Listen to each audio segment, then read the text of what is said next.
It was a crisp October evening in San Antonio, the kind that wraps the city in a cool embrace and hints at the coming holidays. Inside what was supposed to be a sanctuary, a nursery painted soft yellow with tiny clothes folded neatly in drawers, Marcus sat quietly. He watched his wife, Brittany, their unborn twins growing inside her, her belly rounding like she was smuggling a basketball beneath her sweater. The room smelled faintly of lavender and baby powder, and the soft hum of a lullaby played from a small speaker. Brittany moved with gentle care as she folded a tiny yellow onesie, her hands trembling just slightly. She wore the glow of pregnancy that friends and family often spoke of, radiant, serene. But Marcus noticed a flicker of hesitation in her eyes he couldn't quite place. 6 months pregnant and carrying twins, everything was supposed to be perfect. Their lives had blossomed with promise.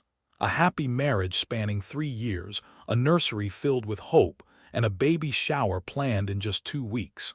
He admired her from the doorway, his heart swelling with an almost overwhelming mixture of love and anticipation. He had a steady job as an automotive service manager and thought they had life figured out. Or at least, that was until that moment. "Marcus, we need to talk," Brittany said suddenly, her voice barely above a whisper. The words crashed into the calm like a sledgehammer, shattering the fragile peace in the room. Her eyes, wide and fearful, searched his face for a reaction. Marcus set down the crib instructions he'd been pretending to read and moved fully toward her. All attention focused on the woman who'd been his partner, his confidant, his world. "These babies, they're not yours," she confessed, her voice trembling, the weight of betrayal hanging thick in the air. Marcus's mind reeled as the room seemed to close in. For an instant the words felt like exhaust fumes in a closed garage, numbing, suffocating. "What?" he asked, disbelief twisting his throat. "They're Chris's," Brittany continued, the name like a poisoned arrow. Chris, the ex-boyfriend she'd walked away from years ago, a construction foreman known for his commitment issues, someone Marcus hadn't even considered a threat. "I'm leaving Marcus," Brittany said, tears spilling down her cheeks. "I'm going back to him, that's where I belong." Inside, Marcus felt something strange.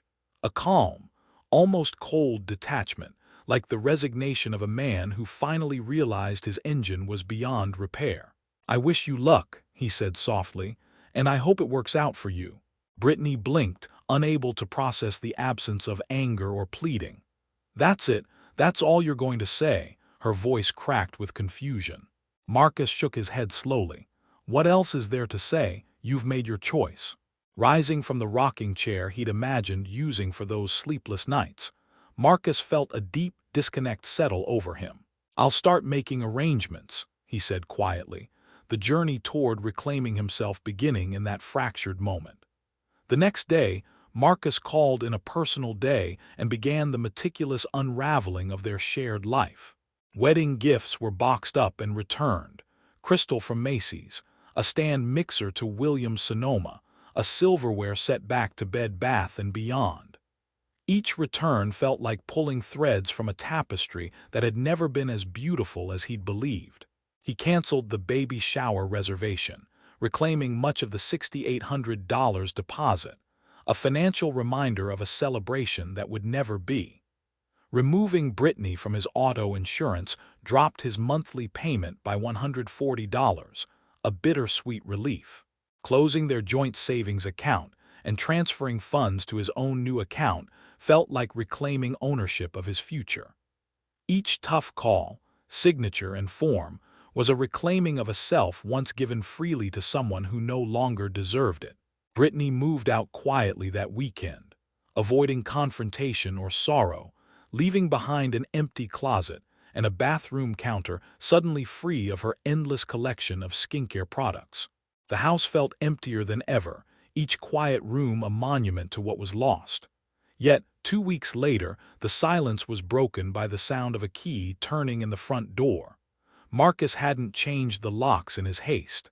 Brittany stood there, sobbing openly, her pregnancy belly larger now, her mascara running freely. "Marcus, I made a terrible mistake," she said, desperate. "Chris is gone. He's disappeared. I don't know what to do." For a moment, the old instinct to comfort flickered, but then reality rushed back.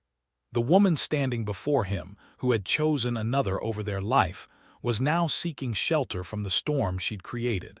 Her pain was real, her desperation genuine, but it wasn't his problem anymore. Marcus took a deep breath, steadying himself. This was not his responsibility. The morning light crept through the blinds, casting thin stripes across Marcus's bedroom as his phone buzzed relentlessly on the nightstand. The screen lit up with a number he did not recognize. Slowly, he reached over and answered, the voice on the other end sharp and accusatory. "Marcus Rivera?" the voice demanded. "Yes." "Who's this?" "This is Samantha Walsh, Brittany's sister," she said, her tone filled with raw emotion and frustration. "How could you abandon a pregnant woman like that?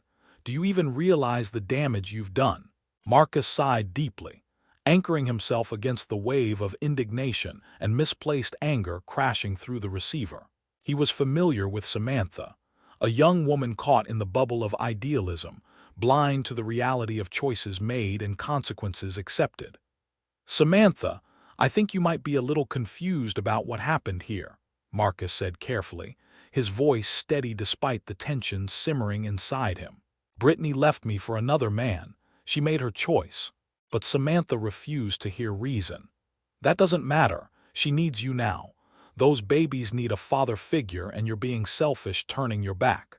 The word selfish echoed rude and sharp, haunting Marcus throughout the day as he worked on transmissions and diagnostics. The mental gymnastics required to call a betrayed man selfish for refusing to raise children not his own astounded him. That evening, as shadows lengthened in the shop, Marcus received yet another message from Brittany's mother, Patricia. Always poised and commanding, Patricia carried the energy of a school administrator, her voice filled with unwavering resolve when she showed up unannounced at Marcus's door. "Marcus, sit down," Patricia ordered, passing him and settling firmly into a chair as if she owned the place. "We need to talk about your responsibility here." Marcus remained standing, crossing his arms deliberately. "Patricia, your daughter chose to leave me, and for another man. I'm not the one responsible for her decisions." "That's not the point," Patricia snapped, cheeks flushed red with anger and frustration. "Those babies didn't ask to be born into this mess. You have a chance to be a real man, a steady father for them." The manipulation was as transparent as it was insulting. Marcus held his ground. "Patricia, I'm not denying my responsibilities, but this isn't about pride. It's about reality. Brittany made her choice." Still, Patricia pressed on. "Chris is gone. Brittany made a mistake, but that doesn't mean those babies should suffer." Marcus couldn't help but laugh bitterly. The vows they'd exchanged, for better or worse, had always been a two-way street. Brittany had broken her promises long ago, and Marcus wasn't about to pay the price for her betrayals. Meanwhile, Marcus's friend Tony Costanos, who worked as an insurance adjuster and had an uncanny knack for finding people's secrets, had started digging into Chris Phillips's background. Over beers one evening, Tony painted a bleak picture. "Your ex-wife really knows how to pick 'em," Tony said with a chuckle. "Chris owes $15,000 to some serious gambling debts, the construction gig in Houston. That was his way of disappearing from his creditors here in San Antonio. Dude left without a trace." The pieces began to fit. A man running from problems while dragging innocent lives into a mess. Tony's information brought a strange mix of vindication and pity for Brittany. Her choice had led her into chaos. Brittany's efforts to contact Marcus grew desperate as well. Texts piled up, each more pleading than the last. "Marcus, please talk to me. We can fix this. I know I screwed up, but we have history. That should count for something. I'm scared and alone. Don't abandon me." Each message grated on Marcus's nerves, feeling like emotional manipulation cloaked in vulnerability. He took screenshots, forwarding them to Tony as backup, preparing for any legal battles ahead. As the pressure from Brittany's family intensified, even her quiet father David got involved. His tired voice held no real demand, just sad requests. "Marcus, Patricia's been crying every night, Maybe you could help somehow. Even he couldn't fully ask Marcus to take back a pregnant daughter who had betrayed her marriage. A tacit admission of the gravity of the situation. A pivotal moment arrived unexpectedly during Marcus's lunch break. Samantha, heavily pregnant now, appeared at his auto shop, pale and exhausted. "Marcus, look at her. She's 7 months along, working long hours with high blood pressure, staying in a motel because she can't afford anything better." She pleaded with raw exhaustion in her voice. "How can you just stand by and watch?" Marcus set down his sandwich and looked directly at the woman whose fervent belief in goodwill ignored harsh realities. "Samantha," he said slowly, "I'm not standing by. Brittany made choices that brought her here. Chris Phillips is the father and the one responsible. She's the one who let herself be used and abandoned." The desperation in Samantha's eyes was real, but Marcus's resolve remained firm. The past was not erased by pity or pressure. Their confrontation reached a head months later in a setting Marcus had long dreaded, the familiar scent of oil and motor grease hanging in the air of his auto shop. Brittany appeared again. He didn't need to look up to know it was her, the way she walked, careful but unsteady. When he finally met her gaze, the woman standing before him looked broken, her hair unkempt, makeup faded, her scrubs wrinkled. Dark circles shadowed her eyes, revealing nights of worry and exhaustion. "I need to talk," she said quietly, voice cracking. "Just 5 minutes." She told him of Chris, the man who had disappeared utterly, leaving her to scrape for survival. He'd drained their savings, maxed out credit cards, and vanished with no warning. She was living in a cheap motel near the interstate, barely managing her part-time dental assistant job, her health faltering under stress. Marcus listened, his heart tugged but guarded. The Brittany he'd loved was gone, replaced by someone trapped in a spiral of bad decisions and consequences. "I'm sorry, Brittany," he said eventually, "but Chris is the father. It's his responsibility, not mine." She looked at him then, eyes wide, searching for a mercy he could no longer give. Without another word, she left his shop and his life. The arrival of twins into the world should have been a moment of joy and new beginnings, a celebration of life and the promise of a family forged through love and anticipation. For Marcus, the birth marked a turning point, but one that highlighted just how far their lives had diverged. Walking through the aisles of his local H-E-B on a chilly Saturday morning, Marcus pushed his cart absent-mindedly while comparing granola bars. A sudden, piercing wail shattered the mundane hum around him, twin babies crying in tandem, their screams reverberating through the store like an alarm. His gaze lifted and found Brittany 3 aisles down, looking worn and weathered beyond her years. Her blonde hair was gathered in what used to be called a mom bun, now messy and neglected.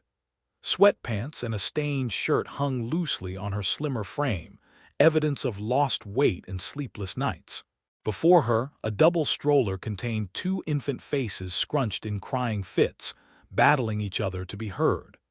Brittany frantically rummaged through a coupon organizer, her hands trembling and eyes desperate as she tried to stretch her resources.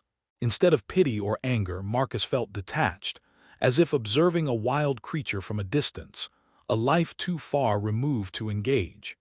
He quietly turned his cart and finished his shopping in a different aisle, catching organic pasta for Amanda, his new partner, and the coffee they both savored on lazy Sunday mornings. That day crystallized the split their lives had taken. Weeks later at work, Marcus was pulled aside by his coworker Rick, who wore the uncomfortable expression people get before sharing bad news. "Hey man, I got a call yesterday. Some woman named Patricia said she knows you," Rick began cautiously. "She asked me to tell you Brittany's struggling and you could still help, said it's not too late to do the right thing." Marcus nodded, bracing himself before responding with quiet firmness. "I appreciate you passing that along, Rick, but those babies already have a father, Chris Phillips. He's responsible for them, not me." Rick's understanding nod reassured him. He knew where Marcus stood, despite the pressure. Meanwhile, Tony Costanos continued his confidential investigations. His reports painted a sobering portrait of Brittany's reality, living back in her childhood home, working part-time at a dental office while raising twins under the shadow of constant criticism from her parents. Chris had been located only twice in 9 months, temporary construction jobs resulting in sporadic child support payments, barely enough to cover essentials. Brittany's new challenges compounded with postpartum depression and the crushing weight of being a single mother in a home that reminded her daily of her mistakes. In stark contrast, Marcus's life was evolving differently. 6 months earlier, he'd met Amanda Foster, an emergency vet technician confident in her ability to handle life's crises, calm in the midst of chaos. Their connection had started organically. Casual chats while waiting for a tow truck, coffee dates blossoming into dinners and quiet mornings of pancakes and newspapers. With Amanda, Marcus found a partner who valued honesty, maturity, and loyalty, traits rooted in his own character but forged stronger through hardship. Early on, he laid bare his past, sharing the whole story without hesitation. Amanda's response was affirming and grounded. "So you're a man who honors his commitments and expects the same from others," she said brightly over coffee. "Sounds like a feature, not a bug." She admired how Marcus had handled his painful chapter without bitterness, and the way he refused to drag out the past in revenge or anger. "You could have made Brittany's life hell, but you didn't," Amanda told him one evening as they watched a rose-hued sunset. "That takes real strength." That moment crystallized for Marcus the meaning of his journey, a choice not driven by vindictiveness but by dignity. Brittany had made hers, and he had chosen to live beyond the fracture. As he sat beside Amanda, wrapped in the calm of a life rebuilt and new dreams taking root, Marcus realized his true victory wasn't in revenge or reconciliation. It was in moving forward, creating a life defined by respect, hope, and authentic love. His future was no longer weighed down by the ghosts of the past. It was the chill of early winter settled into San Antonio as Marcus found himself facing not just the icy breeze outside, but the cold reality that had long shadowed his life. The emotional tempest brewed not in his quiet apartment, but in the form of pressure from Brittany's family. The voices urging him to become a father to children who remained legally someone else's responsibility. The relentless calls and visits had already tested his patience, but none quite as unsettling as Patricia Walsh's unexpected arrival at his shop. Marcus remembered that afternoon vividly, the scent of motor oil mixing with the sharp urgency in Patricia's voice as she stepped past him, commanding space in a place of work he treasured. Her 53 years of school administrator authority seemed to shrink not a single inch, even in a casual setting. "Marcus, we need to discuss your responsibilities," she began, voice edged with steely conviction. Marcus stood firm, crossing his arms, refusing to be bullied. "Patricia, your daughter made her choice when she left me. I am not here to clean up the mess she created." Yet Patricia pushed on, firing arguments steeped in emotion and obligation, weaving a tapestry of guilt and what-ifs. "Those babies have done nothing wrong, Marcus. You have the chance to be a real father." Her words echoed unyielding, but Marcus's reply remained calm yet unrelenting. "No, Patricia, the babies have a father, Chris Phillips. His disappearance does not make me responsible." He could see the color draining from her face, the muscle twitch in her jaw as she grappled with his refusal. Meanwhile, Samantha Walsh, Brittany's sister, grew bolder in her attempts. One afternoon, heavily pregnant and visibly weary, she confronted Marcus during his lunch break. "Marcus, Brittany is struggling," Samantha pleaded. "She's 7 months pregnant, exhausted, and living in a motel. How can you stand by?" Marcus met Samantha's pleading but remained tethered to reason. "Her struggle is real, but it's the result of choices made by her and Chris. The responsibility lies with them." The confrontation drained him, but Marcus's resolve didn't waver. As days unfolded, Brittany herself reappeared, different in every way from the woman he'd once loved. Her scrubs wrinkled, hair unkempt, and eyes shadowed by weariness, she came seeking help. She told him of Chris's betrayal, empty bank accounts, maxed credit cards, vanished promises, and her own fragility in the face of mounting pressures. Marcus listened, his heart stirring with fragments of old feelings, yet tempered by the weight of hard-earned wisdom. "I'm sorry, Brittany," he said gently, "but Chris is the father, and it's his responsibility to care for you and those babies." Her face crumpled in quiet defeat, understanding dawning painfully. Without resentment, Marcus stood his ground as she walked away, a figure of broken dreams and harsh realities. The weeks turned to months, and the news filtered through trusted friends. Brittany's life was a patchwork of hardship and regret. Her parents' home, once independence lost, part-time work at the dental office, the constant shadow of criticism from loved ones. Chris's sporadic appearances for court-ordered child support barely masked his continued absence. Though the weight of lost dreams lingered, Marcus was discovering something new, hope rooted in honesty and resilience. Through Amanda's support, he was building a life not defined by past wounds but by choices made in strength. "It's not revenge," Amanda had told him one evening, "it's moving forward." And Marcus was listening. The storm of betrayal no longer ruled his skies. In its place, the dawn of new beginnings. The seasons shifted, and with the passage of time, Marcus felt something within himself grow stronger, a tempered resilience forged in the fires of betrayal and hardship. The journey had been fraught with tangled emotions and relentless challenges. But now, standing firmly on the other side, he could finally glimpse a horizon painted with quiet hope. It was a Saturday morning like many others when Marcus found himself navigating the aisles of the grocery store. The familiar screeches of twin babies pierced the air, a sound that might have once sparked turmoil or pity. But today, it stirred only a detached observation. Across the aisle, Brittany appeared, weary and worn beyond her years, struggling to manage the demands of motherhood with scarce resources and frayed nerves. Marcus's gaze softened momentarily before turning away. She was no longer the person he knew, and their lives had diverged irrevocably. Instead, his thoughts centered on Amanda, a constant source of stability and kindness. Since their first meeting at the vet clinic, their bond had grown strong and genuine. With Amanda, life embraced laughter again, quiet mornings filled with pancakes and newspapers, and nights of open, honest conversation.